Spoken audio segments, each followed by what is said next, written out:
So, here by myself for the first time in a long time, because it would appear it takes a long, long time to navigate across from Zoom to StreamYard. I'm sure for anybody watching, we've all had those moments where you have meetings that go back to back and you just don't have the opportunity to be able to navigate getting from meeting A to meeting B. Well, today Nat's having the horrendous trouble of moving himself from Zoom over to StreamYard, and it would appear it's a very, very long way. But I think he's about to join us and probably kill him. Hey, Nat! You're killing me, Kim. You're killing me. I don't know what you mean, my love. I was just explaining the difficulties of moving from Zoom to StreamYard. I know, I heard. I was listening. Yes. It's hard, isn't it, my love? You know, when you've got to come out of one program and click into another, technology can get us all at times. It's true. It reminds me of working in the winery. I used to work in a winery. It was my dad's, and literally, it's so hard to be on time when you live next door. It's really, really tough. I think it's difficult to be on time when there's so much wine. Well, we had fun, actually. I'm not going to lie. We had a lot of fun, and we used to taste wine. We'd be in the office, be on the computer, and then you get the winemaker come up at like 10:30 in the morning. Oh, you must try this. Oh, okay. We'll have a taste. Sounds awful after the morning. I really wish this wasn't a cup of tea and it was a glass of wine. Oh yeah, well, we haven't been drinking, have we, for a month now, right? Well, no, apart from Monday. Yes, you did. You did have a drink. I haven't had a drink yet. I'm not sure about that, but this week has been an incredible week. Really, it's been very, very interesting. We've interviewed so many people, all sorts of top athletes, coaches, Paralympic athletes, and yeah, I mean, I've just learned that there are so many great people in our networks, and our extended networks. It's crazy, right? Really. Yeah, we've had some amazing conversations, and people have got such great insight from their journey and what they've learned along the way. And, you know, one of the things that kind of pretty much came out of every conversation was that people grew through their pain. So actually they learned the most when things had been challenging. And it was their ability to look back at those challenges and see what they learned from it that had allowed them to really step up a level. And I think it was Stephen, wasn't it, that was talking to us about levels of growth. And actually, once you grow on one level, then you get yourself ready to take that next step and move yourself up another level. Yeah. There was a very common theme that actually, if one part of your life isn't kind of working, and you focus on that and you get that to work, and you focus on improving yourself, then actually that improves the rest of your life. And I found that very interesting. Actually, it's a continual journey, though, right? Like, you don't just wake up one morning and say, "Oh, I'm done with self-development." And I think that's something that I've come to realize, that, like, you know, some days are tougher than others, and you know, you need to be able to understand what you're saying to yourself. I mean, that's been very, very interesting for me to realize that, you know. Yeah, and I think as well, you know, the other thing I've learned is that every day is a school day, and actually we're on a lifelong journey of learning, because we do learn something every day if we stay open-minded. And that's the beauty, is, you know, you wake up every morning and think, what am I going to learn today that I didn't know yesterday, that's going to allow me to be a bigger impact to the people around me and serve them better. Yeah, well, it's been very, very interesting. We've got loads and loads of content for our new website, and it's so much interest around the Elite Coaches Club as well, which is amazing. And, you know, I've just learned that there are so many different coaches. Like, I didn't realize, like, actually how many coaches people can have, right? Like, if you're serious about, like, optimizing your life and being productive and you know, exercising at a high level and looking after yourself, then there are so many different coaches that you actually need, or resources, that it's actually been a big eye opener for me, really. Yeah, and I think, what it's allowed us to do we live now in the age of knowledge, don't we, and knowledge brokering. And I think what it's done is allow people to really niche into the area of expertise. So rather than you have somebody who can be a generalist and help you broadly at a number of levels, people are able to go and get specialists in particular areas and go, I really want to learn this. So actually, I want to go and find somebody who specializes just in this. And it's like the conversation we had yesterday with Cindy. It's like, one of the reasons why so many coaches have got a network of other coaches is because actually we can refer people to somebody who specializes in the area that they want help. Very much so. I mean, for me, I think actually what I sort of found quite interesting was how coaching actually works, and how a coach actually can help you to like visualize where you want to get to. I mean, I think from my own personal standpoint, like I've always had trouble in actually seeing the bigger picture and actually not seeing the steps, but actually seeing the end point, and actually visualizing what that looks like, and having that individual who is there with you at every step of the way, not holding your hand, but encouraging you along the way is just so vital to success, right? It's incredible. Yeah, it's getting people to ask you the right questions to help you bring to life, I guess, the thing that you're really looking to achieve, because sometimes it's there, it's nearly there, but you just can't fully describe it because you just can't quite get to it yourself. But when people ask you the right questions, that just allows you to view the situation from a slightly different vantage point, you can suddenly realize exactly what it is that you're wanting to achieve. And when we can see something, we can achieve it. What usually holds us back is that we haven't been able to really determine exactly where it is we're going. Yeah, it's been really, really interesting, and just to get to talk to all these amazing people, and how Cindy was explaining about how your friends and family don't want to see you suffer. And like, for example, like say you're thinking of starting a business, or you're thinking of actually getting a new job, or moving like into a new area of expertise. What happens in a lot of cases is actually your friends and family, they, in many ways, they don't want you to suffer, right? And they don't want you to lose and to fail. And so they want to help you. So they're like, oh no, you don't want to do that, because they want to save you from the pain of disappointment. And it's really unfortunate, actually, because, if someone comes to you and they have a great idea and you think they have the tenacity to go and do it, you need to encourage them, right? And that's something that my family have really been encouraging. Like my dad, my mom, really encouraging with whatever steps I've taken in my career. And sometimes what I think is quite amazing is you can't actually see where you're going to end up. And an opportunity to grow might come along. Like, for example, someone might say to you, well, why don't you start a podcast? Or why don't you be a guest on my podcast? Or, help me to do X, Y, and Z, right? And the fact is, if you don't take that step to learn that next thing that is going to help you in your career to move beyond that to the person you could become, you're never going to know, and you will end up basically just suffering because you didn't take that opportunity to grow, right? Yeah, because I think that is, whenever we're given a new opportunity, or whenever we've got something that really interests us, when we step into that, when we take that chance and say, well, I don't know how to do this, but I'm willing to learn, I'm interested, and what's the worst that can happen? I might give it a go and not like it, but at least I'll know I don't like it. Whereas if not, I'm going to be stuck with the what if. And you really grow through those experiences, and you get to meet people that you probably would never have met before, and learn some amazing stories. And I think, that we learn, and we talked about this on Wednesday, I think it was, that, the one thing that connects us all is that we teach and we learn through stories.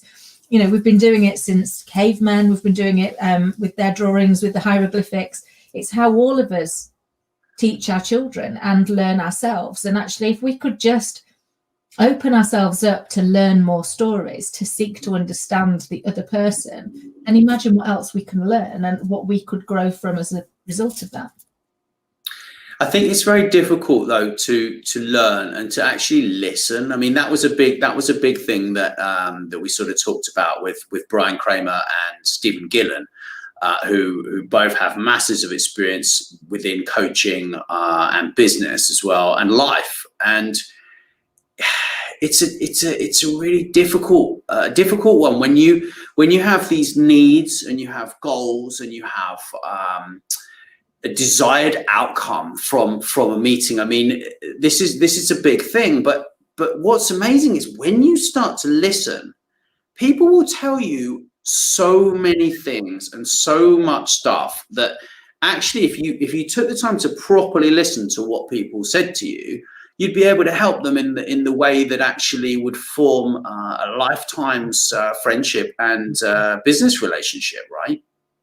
Yeah, no, absolutely. Because, at our base, people want to be listened to, they want to be understood, and they want to be respected. And that doesn't mean to say that you can't disagree with people, but it's about not disrespecting. We all will have had those moments where we met somebody who really listened to us, who made us feel special and important, and it's invaluable. And you really appreciate it when people give you that time. And yet, I find certainly in what I do, I live one of the most privileged lives because I get to listen to people all the time. And you always learn something fascinating. And we often see how people get in their own way. When you look at people and think, I wish you could see what I could see, because actually you're doubting yourself, you're doubting your ability, you're doubting that you're good enough to take on that opportunity. And yet, if you could just see yourself from where I could, you'd see the value that you've got to give. And when people can start to see that for themselves, it's an amazing thing to be part of.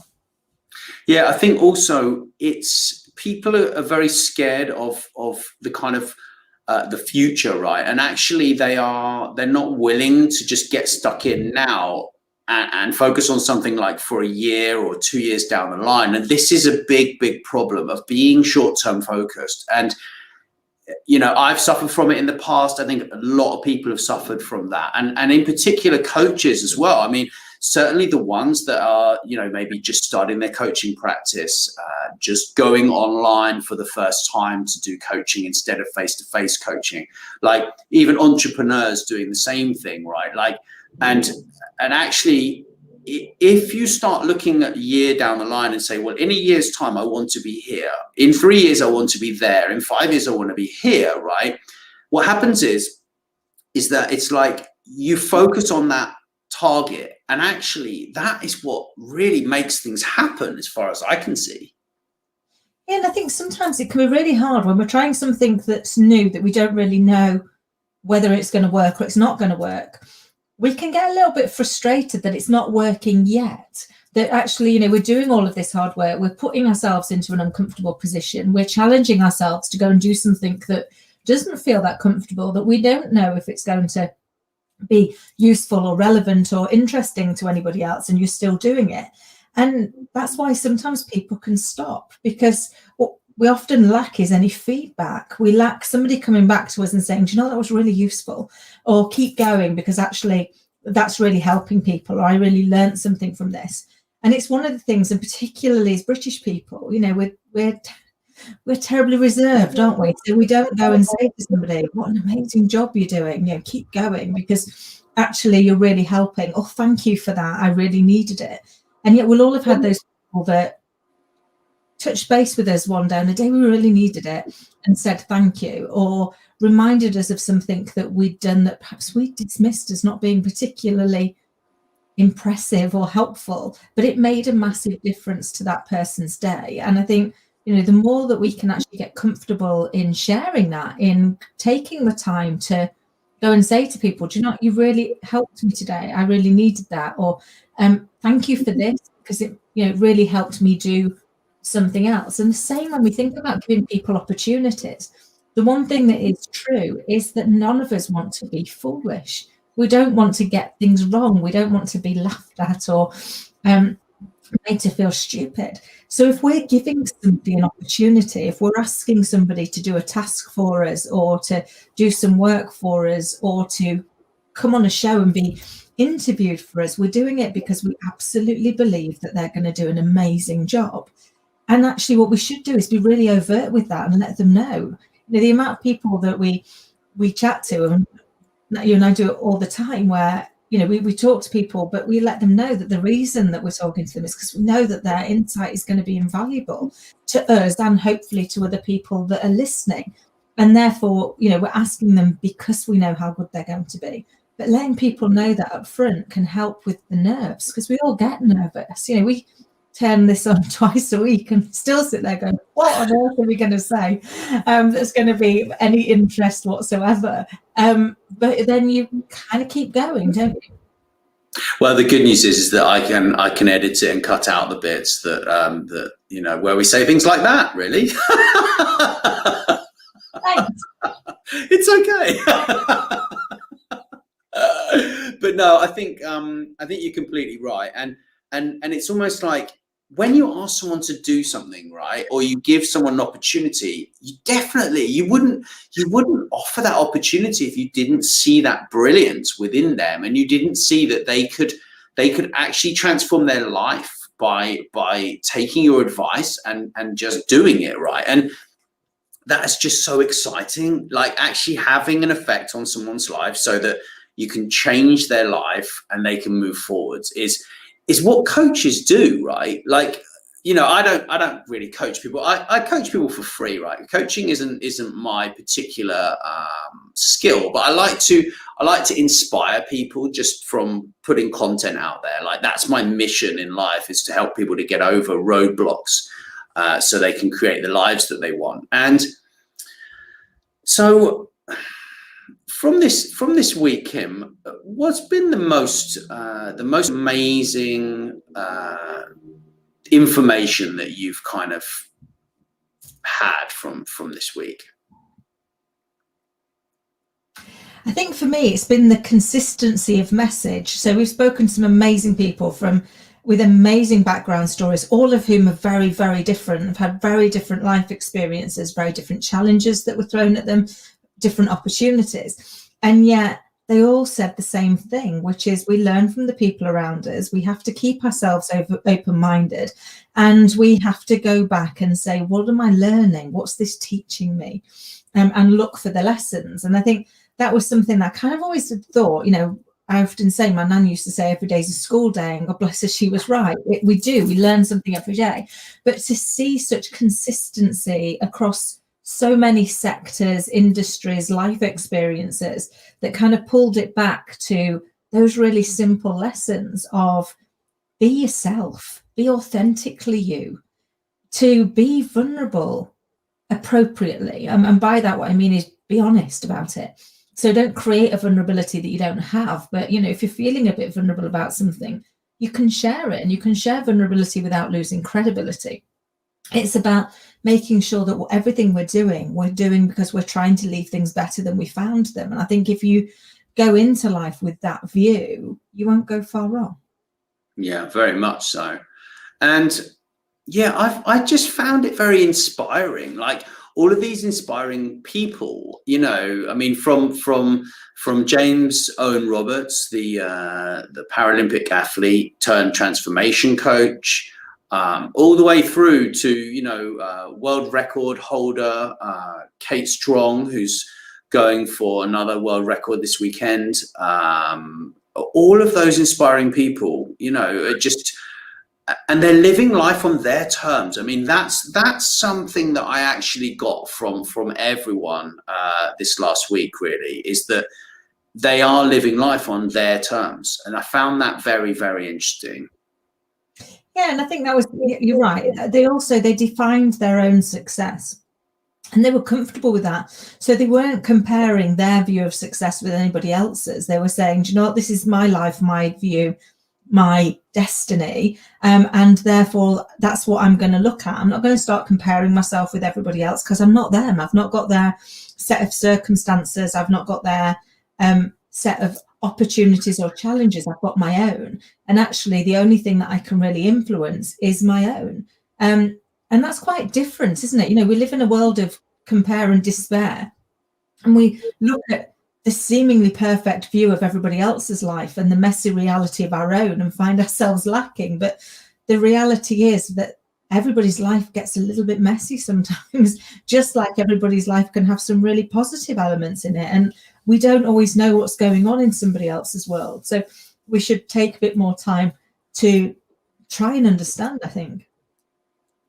Yeah, you're big on that, and I think, you know, having the questions that coaches should actually ask, or friends as well. You know, if you are talking to one of your friends and they're having a hard time, like knowing the questions to ask them, being a coach and running out of questions that's a big problem, because then you can't kind of uncover the mystery and the roadblocks, because everyone, you know, you don't hire a coach, right, or work with a coach because like you're bad at something. You work with a coach because you want to be better at that element in your life and you want to improve it, right? So it's just so vitally important to have that bank of questions, and you know, so people actually ask the right questions. The coach can sit there, ask the right questions, and actually that individual will divulge all of the information that they need to give that coach, so that the coach can help them to uncover more of that problem and then actually move beyond that roadblock. And I think that's fantastically interesting, really. Yeah, we'll all have had conversations, won't we? Whether we've had them as individuals with friends or whether we've had them with a coach, where somebody just asks you something from a slightly different angle that really breaks through your brain, and you kind of like, oh my God, I've not thought of that before. But now you ask it in that way, that's making me think this, and this, and the conversation just starts flowing. And I think for me, that's been, you know, the beauty over the years of the coaches I've had, has been their ability to ask me something that just gets me to get out of my own way. And it doesn't always have to be, you know, as a coach and coachee. It can just be as somebody who's interested, someone who's thinking about the other person, and you know, listening. My friend Caroline always says listening is an act of love, and it is. If you genuinely listen to somebody, listen to understand, not to interject, not to have an opinion, not to change their thinking, but just to understand them, to seek to get to know them better. It's invaluable for you and for them, because both of you will learn something, and the level of respect and appreciation is huge. Yeah, it's not easy though, because we kind of get caught up in this, oh, I want this, I want that, and I want to talk about this and I want to talk about that mentality, right? And everyone has that. But I think to be more successful as a coach, business person, entrepreneur, taking the time to ask the right questions is what builds the relationships. Because isn't it 90% of the time people think about themselves? Is that fair to say? I'm sure I've heard that somewhere. I don't know, it can be, but I think sometimes we can have different drivers for it. You know, we seek so desperately to be of value to people that we leap in to let them know that we're trying to be valuable. And we'll all have those moments where somebody's silent and you leap straight in to fill the silence with another question or something else to say. And actually, silence is valuable thinking time, and holding that space for somebody, sitting with them calmly and allowing them the time to think through their answer is a vital skill that we've sadly lost, but it's amazing the impact it can have. So, you know, I try really hard now to work on that, because as a bit of a people pleaser, whenever there was a silence, I would try and leap in to fill it, because I didn't want the person to think I wasn't interested in them, or I wasn't trying to help out, I wasn't trying to be valuable. But actually what I was inadvertently doing was not holding the space for them to be able to take the time they needed and to define their own path. And it's such an amazing skill if you see the people that do it well. Yeah, I agree completely. But I think when you're actually nervous and you don't know what to say, that's the time when you need to think the most. But actually you will often spurt out some sort of weird question or a silly sentence just like you say, feel that silence, right? And it's difficult to be at home in your own skin, I think, and that's just something that it comes with age, but it also comes with having the right people in your life who actually encourage you. And that's something that I've kind of realized, you know, like you become the sum of the five to 10 people that you hang out with the most. I mean, that's what they say, right? I think it's probably nearer to 5 than it is to 10. And from where I'm sitting, I think it's if you want to up your game and you're not happy with where you are, just look around you and see where you spend your time, see who you spend your time with, what do you spend your time doing, and then just make a change or two here and there, and you'll be surprised what happens. It's not like some drastic thing that will happen immediately, but over time you make new friends, and that's that. I mean, you remember when you were a kid, right? You thought your best friend, you'd be best friends for the rest of your life, and you probably still see that person.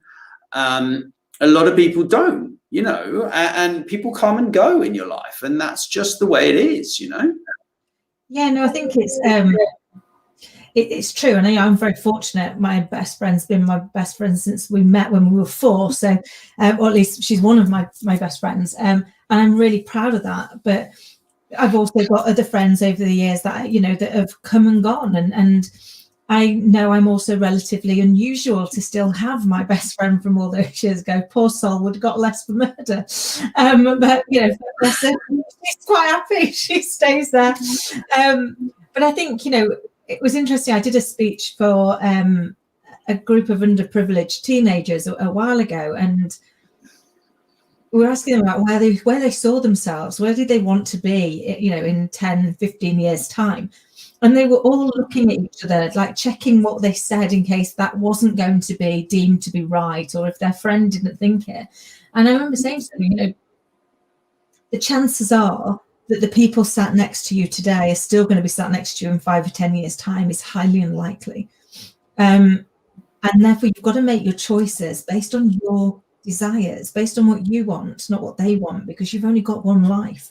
So live it your way. And I think as long as we're being kind and we're being curious and we try hard, that's all we're here to do. And, you know, if we get things wrong, acknowledging that we got it wrong, apologizing for it and learning from it. It's not the mistake that defines us. It's what we do with the mistake that counts. Yeah, massively. And I think it leads into thoughts about, you know, what it's like in America versus UK in terms of, like, you know, in America, if you become successful and fail, right, you or you don't become successful but you fail, you become more desirable for investors and for people, because they're like, well, that person went through the pain and actually now they've become a more investable individual. And I think that's really important distinction to make between the US and the UK, and also the way that, I mean, I'm half American, so I can quite happily say I think I'm amazing, you know.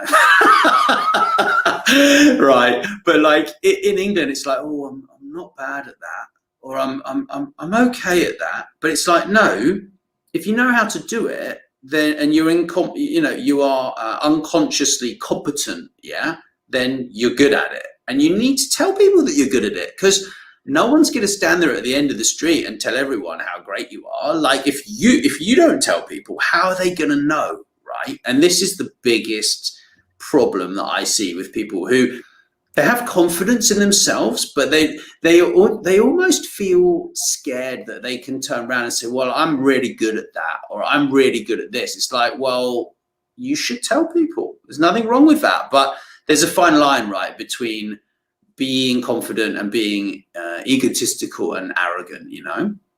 Yeah, and it could be a really hard one to define, because, you know, maybe I'm overly British, but who says how good you are? You know, I've always thought that that's going to be in the eye of the person looking at me rather than in my eyes, and I'll take their view. But that probably makes me extremely British. It's okay. Don't worry. But Kim, it's been a fantastically interesting week, and you know, all of these coaches were absolutely incredible. You know, you included, shared amazing value, and to anyone that wants to kind of watch more of our videos, we've got loads more content coming out. We're going to be releasing bite-sized pieces of content and blogs and, you know, all sorts of really helpful things for coaches and also entrepreneurs and business people too, right? Yeah, so you know, people shared some amazing advice this week that I think will help people, you know, whether that's how to better communicate with somebody in their team, whether it's how to grow their business, whether it's how to better unlock somebody's potential.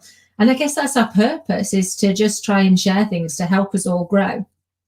So, you know, if people do want to find out more, then please do head over to the YouTube channel, and hopefully you'll find something that's of real value to you. Yeah, very much so. And if you are on the YouTube channel, you can always head over to mastermindset.co.uk, and you'll get a bit more insight into actually what we're doing over there. And the next 4.5 years are going to be very, very exciting. I'm looking forward to it. Thank you, Kim, and thanks for watching. Okay.